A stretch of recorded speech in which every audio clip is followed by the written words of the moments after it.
fence. Sounds simple. Touch your opponent with your foil before they touch you, but Olympic-level fencing requires just as much brain power as athletic ability. People call it physical chess, and it's really a sport where not only you have to have the physicality, but also have the brains for it. You are always thinking, you're never bored. Just have fun. So Chesley, Aisha, Crash, and I decided to try this game of physical chess. Un guard. But first we have to learn the basics. Fencing's all about acting and reacting in fractions of seconds, which is why our first test was trying to catch a falling glove. Ready? Okay. Moving in slow motion. So next up, learning the proper footwork. People don't realize it's not just about the weapon itself, the sword, the foil. What's important is actually your feet. That's what really determines whether or not you're actually going to hit someone. 1, 2, 3, 2 advances. After our short lesson, the four of us gave it a go. We suited up in some protective but tight gear. Yeah, have to be tight. A little claustrophobic. Fence. Right away, we knew we weren't anywhere close to Olympic-level fencing. Our opponent was three-time Olympian Waleed Moran and the owner of Lotus Fencing Academy. You're thinking of so many details while your legs and lungs burn. And even though you're pushing yourself physically, you're so preoccupied with tactics and strategies that you kind of forget that maybe your legs are burning a little or that you're out of breath. Look at Cheryl coming right at him. My heart rate is 140 after 60 seconds of fencing. For success in fencing, you have to be 100% perfect 100% of the time. You want to go far? Don't forget anything. Such fun, but so much harder than it looks.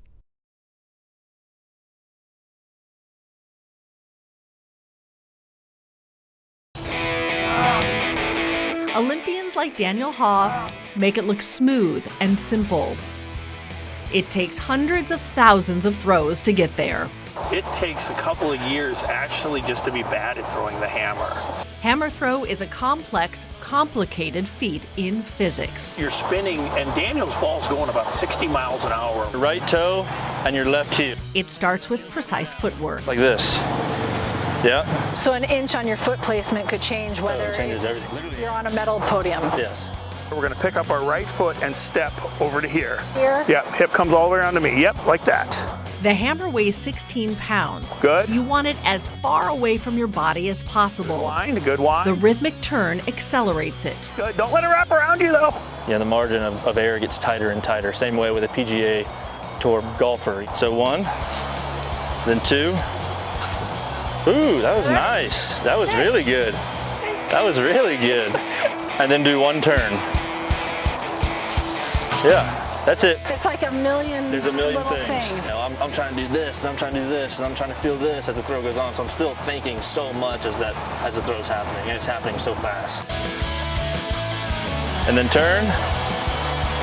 Oh!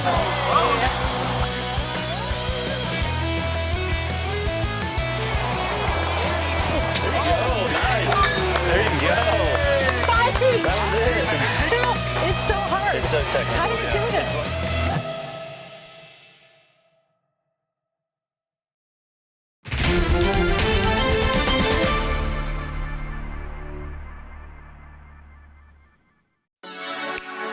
Rhythmic gymnastics is expression, artistry, and athleticism to music. A unique combination of dance and gymnastics that we were excited to try. I can sleep. Oh, come on. We haven't even made it past stretching, and it's tougher than we thought. Is you need the flexibility because a lot of the skills, the higher the skill, the more flexibility you use. Thankfully, Aisha and I have a great coach. Elena Shinahara competed with the U.S. national team and trained at Georgia Tech. She's mastered this sport of strength, flexibility, and the incredible coordination it takes to perform with 4 apparatus. So it's hoop, it's the ball, it's the club, and ribbon. We start with a crowd favorite, the ribbon. No, right? Do the same thing, like no. We think it's going pretty well until Elena hits us with the hard facts about scoring points. Yeah. This doesn't actually count as anything, but Get me to the points. if you go here, from here to your tippy toes, then it counts as a tenth of a point. Okay. The point system in rhythmic gymnastics is based on difficulty, artistry, and execution with skills and the apparatus, even the heights of the throw. You lose big points for any drops. No, try to grab the hoop. Yes! Okay. So things aren't going very well for me with the hoop. Maybe better luck with the clubs? Ooh! Or maybe not. Finally, a stroke of huge luck. Oh my gosh, this is really good. Favorite thing? Oh! I thought we'd taken on the toughest one of the four until I saw Elena doing this. I give it a shot. Wow. We can't imagine doing any of it while performing intricate gymnastics and dance, something the best in the world make look effortless. It is way harder than it looks.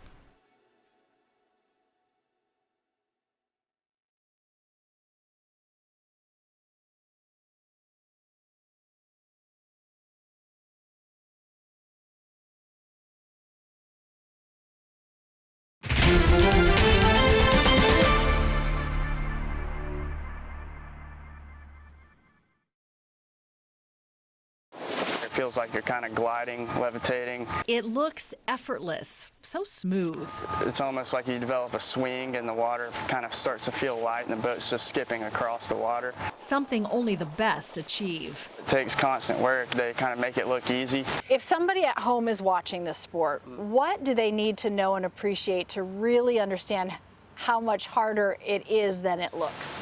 Really, it's just really hard just to sit in the boat and balance it. True for Olympic hopefuls like Walter Peck and defending Olympic champion Nevin Harrison. I don't think people understand how tiny the boats are. They really are about a foot wide, so it's really challenging. Yeah, it's hard. I know, this one is so much bigger than yours. It's why beginners like me start in a much bigger boat. We're gonna just see how this goes. Yeah.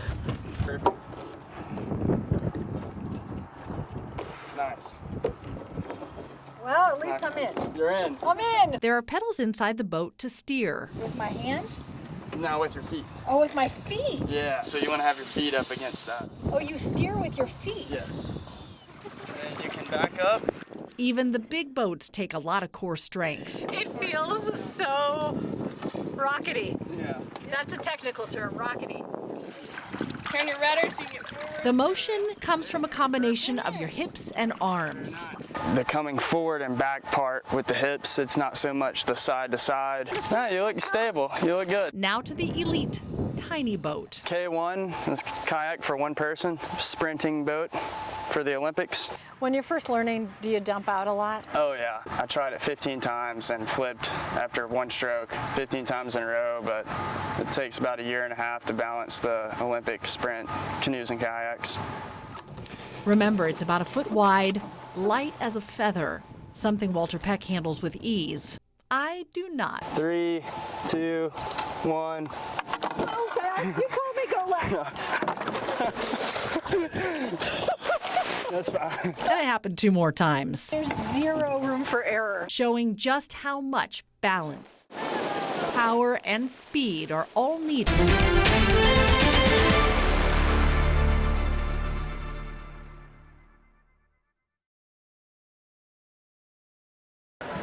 The goal is sprint straight up a 50-foot vertical wall. Olympians like Emma Hunt look like movie action heroes.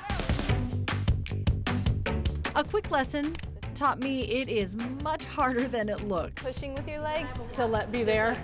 We'll go to that one. And then pull and get your right foot up, right on the horn. Yeah. It's like a ladder going left, right, left, right. Speed climbers follow a left-right rhythm with hands to feet. By competition time, they follow a pre-planned and well-practiced path. When you're going down, that's got to be the best feeling. Oh yeah, it's so cool to like hit the buzzer and then just like fall backwards. It's like a little free fall for a second. The driving force is supposed to come from your legs. Your arms are just steering you up the route. I'm gonna go this way. And then you can go right hand. I'm just barely finding a hold Left hand here. Perfect. and hanging on. I'm out of breath and I'm going so slow. Smooth is the goal because smooth makes speed, We're gonna be good. which explains why I am so slow. You can do it. It ends at a touchpad that stops the clock. There you go. Okay. And then kick back. There you go. Not even smooth on the way down. It all gives huge appreciation and respect for the precision, speed, power, and expertise required for a 6-second sprint up the wall.